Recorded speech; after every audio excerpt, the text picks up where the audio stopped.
Hello दोस्तों, मैं अरविंद कुमार आपका गुरुकुल इंस्टीट्यूट सूची में स्वागत करता हूं। दोस्तों, जो हम भारतीय संविधान की टॉपिक वाइज एमसीक्यू की क्लास कर रहे हैं उसमें आज हम डिस्कशन करेंगे प्रस्तावना पर। तो प्रस्तावना से जितने भी प्रश्न बन सकते हैं उसको हम आज एक ही वीडियो में कवर करने की प्रयास करेंगे। तो दोस्तों, ये क्लास आपकी जो है वह एसएससी, यूपीएससी, आईएएस और पीसीएस एग्जाम को सभी एग्जामों को ध्यान में रखते हुए टॉपिक वाइज एमसीक्यू की क्लास चलाई जा रही है। तो ये क्लास आपको सप्ताह में एक बार मंगलवार को मिला करेगी। तो कृपया इस क्लास को मिस मत कीजिए। अगर आपकी पॉलिटी कमज़ोर है तो आप लोग इस क्लास को अवश्य देखिए। अगर नहीं है तो आप लोगों के लिए एक से एक बेहतरीन प्रश्न इस जो टॉपिक वाइज एमसीक्यू क्लास में लाए जा रहे हैं। तो आप लोग को हम इसमें मूल विधि भी कवर कराएंगे। तो आप लोग जिनका भी यूपीएससी के एग्ज़ाम है और जिनका नहीं है वो अन्य एग्ज़ाम की तैयारी कर रहे हैं वो भी इस क्लास को ध्यानपूर्वक और शिद्दत के साथ ईमानदारी पूर्वक देखिएगा। तो चलते हैं, आज की ये क्लास को हम स्टार्ट करते हैं। लेकिन उससे पहले अगर अभी तक आपने क्लास को लाइक नहीं किया तो पहले आप लोग क्लास को लाइक कीजिए और शेयर कीजिए और चैनल को सब्सक्राइब कर बेल बटन अवश्य दबाएं, जिससे हमारी आने वाली सभी वीडियो के नोटिफिकेशन आपको नियमित रूप से मिल सकें। और जी हाँ दोस्तों, अगर आपको इस क्लास का पीडीएफ चाहिए तो आपको गुरुकुल इंस्टीट्यूट सूची टेलीग्राम चैनल ज्वाइन करना होगा, जहां पर हम डेली बेसिस पर क्लासों की पीडीएफ प्रोवाइड कराते हैं।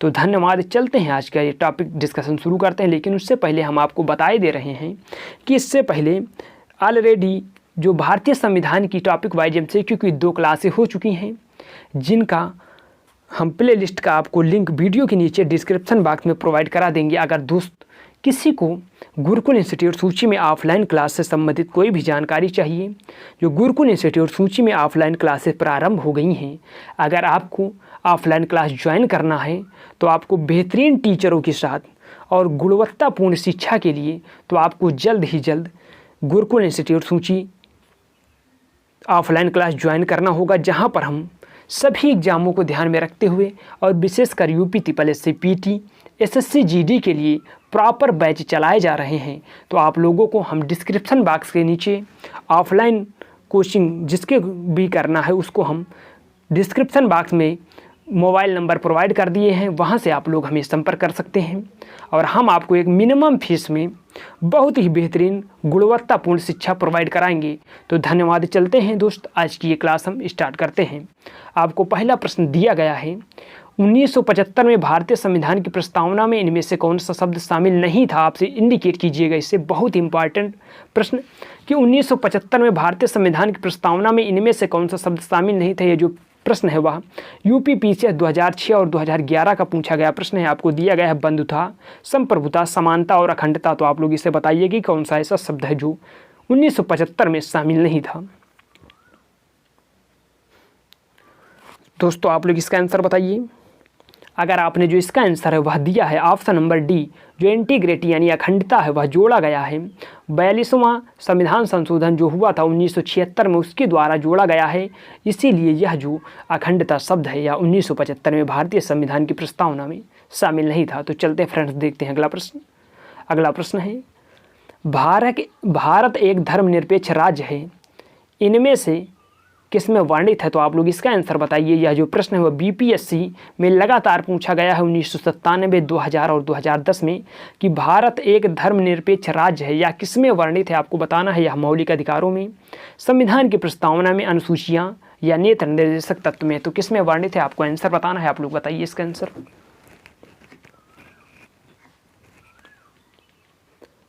तो फ्रेंड्स, अगर आपने इसका जो आंसर है वह दिया है ऑप्शन नंबर बी, भारतीय संविधान की प्रस्तावना में वर्णित है कि भारत एक धर्मनिरपेक्ष राज्य है, तो आपका आंसर फ्रेंड्स जो बनेगा वह बनेगा ऑप्शन नंबर बी। चलिए देखिए अगला प्रश्न। अगला प्रश्न है, भारतीय संविधान की प्रस्तावना में इनमें से कौन शामिल नहीं है? आपसे पूछा जा रहा है कि प्रस्तावना में जो आपको ऑप्शन दिया गया है इनमें से कौन सा शामिल नहीं है। आपको दिया गया है सामाजिक न्याय, आर्थिक न्याय, राजनीतिक न्याय या फिर धार्मिक न्याय। तो आप लोग बताइए कि कौन सा ऐसा न्याय है जो संविधान की प्रस्तावना में शामिल नहीं है। तो दोस्त, अगर आप इसका जो आंसर है वह दे रहे हो, संविधान की प्रस्तावना में जो है वह आपको शामिल नहीं है ऑप्शन नंबर डी, धार्मिक न्याय। अगर आपसे यह पूछा जाए कि प्रस्तावना में कितने प्रकार के न्यायों का वर्णन मिलता है, तो आप लोग बताइएगा कि प्रस्तावना में 3 प्रकार के न्यायों का वर्णन मिलता है, वह सामाजिक, आर्थिक और राजनीतिक न्याय। जो यह प्रश्न दोस्त है वह पूछा गया है आईएएस का जो एग्ज़ाम प्री का हुआ था 2010 में, उसमें यह प्रश्न एडिटेड ऐसे ही पूछा गया है। तो आप लोग मेरे साथ ऐसे ही बने रहें और विभिन्न एग्जामों के प्रश्न आपके सामने मैं लाता रहूँगा। तो चलिए देखिए अगला प्रश्न है, समाजवाद शब्द प्रस्तावना में जोड़ा गया। आपसे पूछा जा रहा है कि जो सोशलिस्ट शब्द है या समाजवाद शब्द है वह प्रस्तावना में कब जोड़ा गया। आपको दिया गया 42वां संविधान संशोधन, 44वां संशोधन, 52वां संविधान संशोधन या इनमें से कोई नहीं। तो आप लोग बताइए कि समाजवाद शब्द प्रस्तावना में कब जोड़ा गया। बताना है आप लोगों को, आंसर बताइए आप लोग। अगर आपने फ्रेंड्स इसका जो आंसर है वह दिया है ऑप्शन नंबर ए 42वां संविधान संशोधन जो कि 1976 में हुआ था, उसी के द्वारा भारतीय संविधान की प्रस्तावना में समाजवाद शब्द जोड़ा गया है। तो आपका आंसर जो बनेगा 100% सही है, ऑप्शन नंबर ए। चलिए देखिए अगला प्रश्न है, हमारी संप्रभुता का दर्पण लोकतांत्रिक गणराज्य है। यह कथन भारतीय संविधान की प्रस्तावना से संबंधित किसने कहा है। तो आप लोग इसका आंसर बताइए कि इसको किसने कहा है। जवाहरलाल नेहरू, BR अम्बेडकर, KM मुंशी या महात्मा गांधी। आप लोग इसका आंसर बताइए कि इसको किसने कहा है। बहुत ही बेहतरीन क्वेश्चन है ये, और अगर आप लोग उतनी ही बेहतरीन तरीके से इसका आंसर दे रहे हैं friends, option number C KM Munshi, जिनका पूरा नाम है कन्हैयालाल मणिकलाल मुंशी। तो आपका आंसर जो बनेगा वह बनेगा ऑप्शन नंबर सी। चलिए देखिए अगला प्रश्न है, भारतीय संविधान के किस भाग को संविधान की आत्मा कहा गया है। तो आप लोग आंसर बताइए कि भारतीय संविधान के किस भाग को संविधान की आत्मा कहा गया है। आपको ऑप्शन दिया गया है मौलिक अधिकार, नीति निर्देशक तत्व, प्रस्तावना या फिर संवैधानिक उपचारों का अधिकार। तो आपको बताना है, आप लोग आंसर बताइए इसका। तो फ्रेंड्स अगर आप लोग इसका जो आंसर है वह दे रहे हो ऑप्शन नंबर सी जो है प्रस्तावना, उसी को भारतीय संविधान की आत्मा कहा गया है। तो आपका आंसर जो बनेगा वह 100% बिल्कुल सही आंसर है, ऑप्शन नंबर सी। चलिए देखिए अगला प्रश्न है, संविधान की प्रस्तावना में दिया गया है, क्या दिया गया है कि क्या जो प्रस्तावना है वह कोर्ट में वाद योग्य नहीं है, महत्वपूर्ण और उपयोगी है, सरकार के उद्देश्यों को वर्णित करता है, और ऑप्शन नंबर 4 में दिया गया है हमारे संविधान के न्यायिक अर्थ देने में सहायता करता है। तो आपको आंसर बताना है कि कौन सा सही है। आप लोग आंसर बताइए।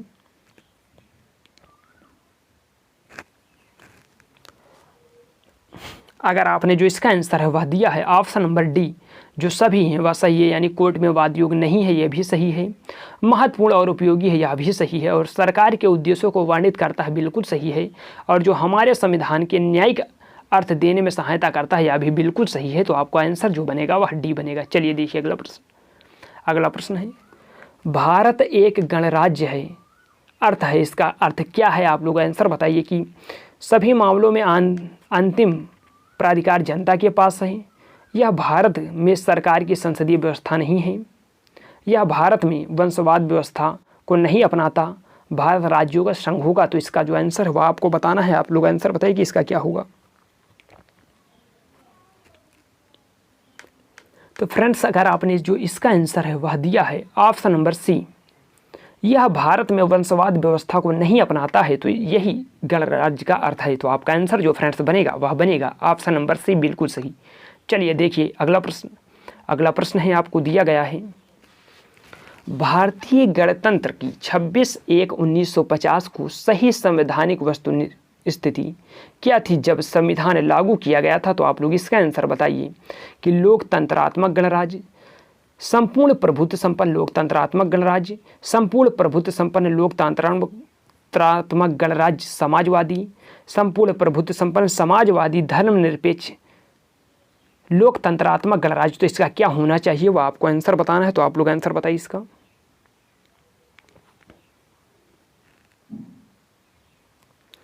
तो फ्रेंड्स अगर आप इसका जो आंसर है वह दे रहे हो ऑप्शन नंबर जो है इसका बनेगा ऑप्शन नंबर बी, संपूर्ण प्रभुत्व संपन्न लोकतंत्रात्मक गणराज्य जो है वही इसका 100% एग्जैक्ट आंसर बनेगा। अब हम चलते हैं, देखते हैं अगला प्रश्न क्या है। अगला प्रश्न है संविधान में हमारे राष्ट्र का उल्लेख किस नाम से किया गया है। तो आपको आंसर बताना है कि संविधान में हमारे जो राष्ट्र का उल्लेख है वह किन नामों से किया गया आपको बताना है। आपको ऑप्शन दिया गया भारत तथा इंडिया, केवल भारत, हिंदुस्तान तथा इंडिया, भारत, हिंदुस्तान तथा इंडिया। तो किन नामों से किया गया है संविधान में उल्लेख आपको बताना है। आप लोग आंसर बताइए। तो फ्रेंड्स ये बहुत ही आसान प्रश्न है। अगर आप इसका आंसर दे रहे हो ऑप्शन नंबर ए भारत तथा इंडिया, यानी भारत अर्थात इंडिया राज्यों का संघ होगा, तो आपका आंसर जो बनेगा इसका वह बनेगा ऑप्शन नंबर ए। अब हम चलते हैं, देखते हैं अगला प्रश्न। अगला प्रश्न है भारतीय संविधान की प्रस्तावना के सिलसिले में निम्नलिखित में से क्रम सही है। क्या क्रम सही है? आप लोग इसका आंसर बताइए कि इसका जो आंसर होगा वह क्या होगा।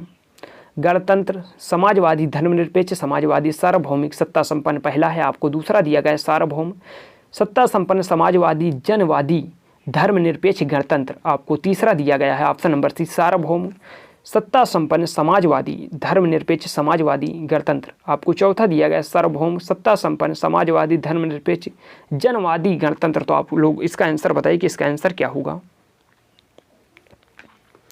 तो फ्रेंड्स आप लोग इसे पढ़िए, फिर आप लोग आंसर बताइएगा। अगर आपने जो इसका आंसर है वह दिया है ऑप्शन नंबर जो इसका होना चाहिए 100% सही है, वह है ऑप्शन नंबर डी। तो आपका आंसर जो इसका बनेगा वह ऑप्शन नंबर डी है। चलिए फ्रेंड्स देखते हैं अगला प्रश्न। अगला प्रश्न आपको दिया गया है भारत में लौकिक सार्वभौमिकता है क्योंकि संविधान की प्रस्तावना आरंभ होती है। तो आप लोग ये बताइए कि भारत में लौकिक सार्वभौमिकता है क्योंकि संविधान की जो प्रस्तावना है वह आरंभ होती है, कहाँ से होती है आपको बताना है। प्रजातांत्रिक भारत शब्दों से, भारत के जनतंत्र शब्दों से, जनता के लोकतंत्र शब्दों से, या हम भारत के लोक शब्दों से। तो आप लोग इसका आंसर बताइए कि इसका आंसर क्या होगा। आंसर आपको बताना है, आप लोग आंसर बताइए। तो फ्रेंड्स अगर आप इसका जो आंसर है वह दे रहे हो ऑप्शन नंबर डी, यानी हम भारत के लोक शब्दों से जो भारत की प्रस्तावना है वह शुरू होती है, तो आपका आंसर जो बनेगा वह बनेगा ऑप्शन नंबर डी। चलिए देखिए अगला प्रश्न। अगला प्रश्न है भारत के संदर्भ में निम्न में से कौन सा धर्मनिरपेक्ष शब्द का सही भाव व्यक्त करता है। तो आपको यह बताना है कि धर्मनिरपेक्ष शब्द का सही भाव कौन सा व्यक्त करता है। आप लोग आंसर बताइए इसका। आपको ऑप्शन दिया गया है भारत में अनेक धर्म हैं, भारतीयों को धार्मिक स्वतंत्रता प्राप्त है, धर्मानुपालन व्यक्ति की इच्छा पर निर्भर है, भारत में राज्य का कोई धर्म नहीं है। तो आप लोग इसका आंसर बताइए कि इसका आंसर क्या होगा एग्जैक्ट सही। तो फ्रेंड्स अगर आप इसका जो है आंसर दे रहे हो ऑप्शन नंबर डी, भारत में राज्य का कोई धर्म नहीं है, तो आपका जो आंसर बनेगा वह बनेगा ऑप्शन नंबर डी। चलिए देखिए अगला प्रश्न। अगला प्रश्न है निम्नलिखित में से कौन सा शब्द भारत के संविधान के उद्देशिका में नहीं है, आपसे पूछा जा रहा है। और आपको ऑप्शन दिया गया समाजवादी, पंथ निरपेक्ष, सत्ता यानी प्रभु सत्ता संपन्न, या लोक कल्याण। तो आप लोग इसका आंसर बताइए कि इसका आंसर क्या होगा, कि कौन सा ऐसा शब्द है जो उद्देश्य का यानी प्रस्तावना में नहीं है। आपको आंसर बताना है, आप लोग आंसर बताइए इसका। तो आशा करते हैं कि आप लोग आंसर दिए होंगे। अगर आपने जो इसका आंसर है वह दिया है ऑप्शन नंबर डी, लोक कल्याण शब्द का कहीं भी प्रस्तावना में उल्लेख नहीं है, तो आपका आंसर जो बनेगा फ्रेंड्स वह बनेगा ऑप्शन नंबर डी। चलिए देखिए अगला प्रश्न। अगला प्रश्न है भारतीय संविधान की प्रस्तावना में निम्नलिखित में से किस स्वतंत्रता का वर्णन नहीं है। तो आप लोग इसका आंसर बताइए कि भारतीय संविधान की प्रस्तावना में निम्नलिखित में से किस स्वतंत्रता का वर्णन नहीं है। आपको दिया गया है विचार की स्वतंत्रता, विचार प्रकट करने की स्वतंत्रता, विश्वास की स्वतंत्रता, या आर्थिक स्वतंत्रता। तो आप लोग इसका आंसर बताइए। बहुत ही लाजवाब प्रश्न है ये, और उतनी ही लाजवाब तरीके से मेरे सारे बंधु आंसर दीजिएगा। अगर आपने जो इसका है आंसर दिया है वह दिया है ऑप्शन नंबर डी, इकोनॉमिक लिबरेटरी, यानी जो इसका आंसर है वह है आर्थिक, इकोनॉमिक लिबर्टी यानी आर्थिक स्वतंत्रता, जो ऑप्शन नंबर डी में दिया गया है वह बिल्कुल सही है। तो आप लोगों का आंसर सही है। चलिए देखिए अगला प्रश्न। अगला प्रश्न आपके सामने है निम्नलिखित में से कौन भारतीय संविधान के प्रस्तावना उल्लेखित नहीं है। आपको कहा गया है सामाजिक न्याय, आर्थिक न्याय, राजनीतिक न्याय या धार्मिक न्याय में से कौन सा ऐसा है जो संविधान की प्रस्तावना में उल्लेखित नहीं है। तो आप लोग जो इसका आंसर बताइएगा, बताइए आप लोग इसका आंसर। हम आपके आंसर का वेट करते हैं। अगर मेरे सारे बंधु इसका आंसर जो है वह दे रहे हैं ऑप्शन नंबर डी, सामाजिक न्याय, इसका उल्लेख जो है वह प्रस्तावना में नहीं है, तो आपका आंसर जो बनेगा वह बनेगा ऑप्शन नंबर डी। चलिए देखिए अगला प्रश्न।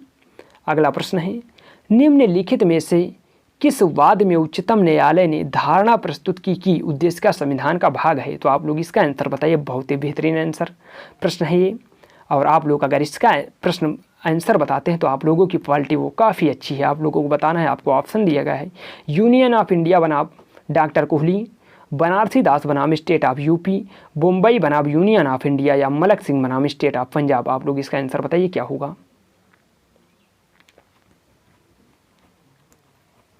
अगर आप लोगों ने इसका आंसर जो दिया है वह दिया है ऑप्शन नंबर सी, इसका पूरा नाम एस आर मुंबई बनाम यूनियन ऑफ इंडिया, तो आपका आंसर जो बनेगा वह बनेगा सी। चलिए देखिए अगला प्रश्न। अगला प्रश्न है निम्नलिखित विवादों में से किसमें सर्वोच्च न्यायालय ने प्रस्तावना की भारतीय संविधान के मौलिक संरचना का भाग स्वीकार किया है? तो आप लोग इसका आंसर बताइए। बहुत ही बेहतरीन प्रश्न और बार बार पूछा जाने वाला प्रश्न है। आप लोग इसका आंसर बताइए। आपको ऑप्शन दिया गया है बेरूबारी विवाद, ए के गोपालन विवाद, प्रिवी पर्स विवाद, या केशवानंद बनाम विवाद जो है। आप लोग इसका आंसर बताइए।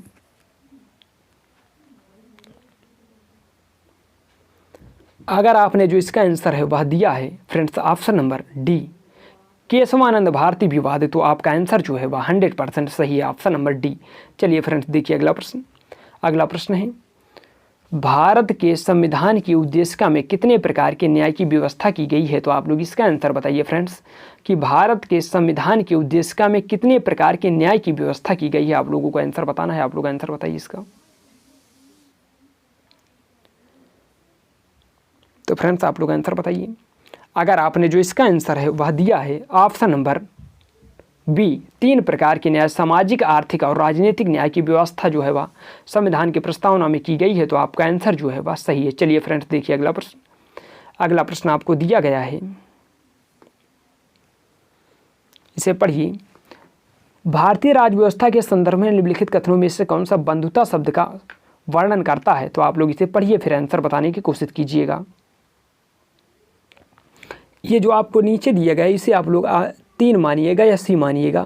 आपको 3 ही है और इसमें 3 ही में से आपको आंसर बताना है, तो आप लोग आंसर बताइए इसका।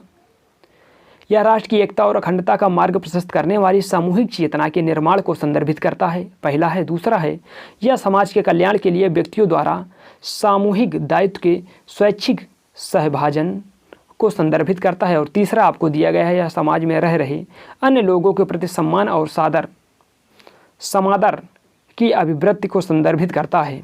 तो आप लोग इसका आंसर बताइए। और आपको ये आपको तीसरा ऊपर दिया गया है और उसके नीचे दिया गया है वह आपको चौथा दिया गया है, तो तीसरा और उसके नीचे चौथा है, तो आप लोग इसका आंसर बताइए। अगर आपने इसका जो आंसर है वह दिया है सही, ऑप्शन नंबर 3, यह समाज में रह रहे लोगों या समाज में रह रहे अन्य लोगों के प्रति सम्मान और समादर की अभिवृद्धि को संदर्भित करता है, तो आपका आंसर जो बनेगा वह सी बनेगा। चलिए फ्रेंड्स देखते हैं आगे और अगला प्रश्न देखते हैं। अगला प्रश्न है, आपको बताना है, थोड़ा सा टाइपिंग मिस्टेक हुई है तो इसके लिए क्षमा चाहते हैं। अगला प्रश्न है उद्देशिका के संदर्भ में निम्नलिखित कथनों पर विचार कीजिए। तो आप लोग इसका विचार करके बताइए कि इसका आंसर क्या होगा। उद्देशिका के संदर्भ में निम्नलिखित कथनों पर विचार कीजिए। आपको दिया गया है इसे संविधान सभा द्वारा संविधान के प्रारूप के स्वीकृत हो जाने के पश्चात अंगीकृत किया गया। दूसरा आपको दिया गया है संविधान सभा द्वारा इसे मतदान नहीं किया गया, यानी संविधान सभा द्वारा इस पर मतदान नहीं किया गया। तो आपको आंसर बताना है, वह कूट के माध्यम से आपको नीचे कूट दिए गए हैं। आपको आंसर बताइए इसका। तो आशा करते हैं मेरे जितने भी बंधु देख रहे हैं वो सभी आंसर दिए होंगे। अगर आपने इसका जो आंसर दिया है वह दिया है ऑप्शन नंबर ए, जो है इसे संविधान सभा द्वारा संविधान के प्रारूप के स्वीकार हो जाने के पश्चात अंगीकृत किया गया, यह तो सही है। लेकिन यहाँ पर आपको कहा गया है संविधान सभा द्वारा इस पर मतदान नहीं किया गया, तो यह बिल्कुल गलत बात है। तो आप लोगों को जो आंसर इसका बनेगा वह बनेगा ऑप्शन नंबर, जिसका बनेगा वह बनेगा ऑप्शन नंबर ए। चलिए देखिए अगला प्रश्न। अगला प्रश्न आपको दिया गया है, अगला प्रश्न है आपके लिए, आप लोग इसे कीजिएगा कि भारतीय संविधान के संदर्भ में डॉक्टर अंबेडकर द्वारा वर्णित यूनियन ऑफ ट्रिनिटी में शामिल है। तो आप लोग इसका आंसर बताएं कि यूनियन ऑफ ट्रिनिटी में कौन शामिल है।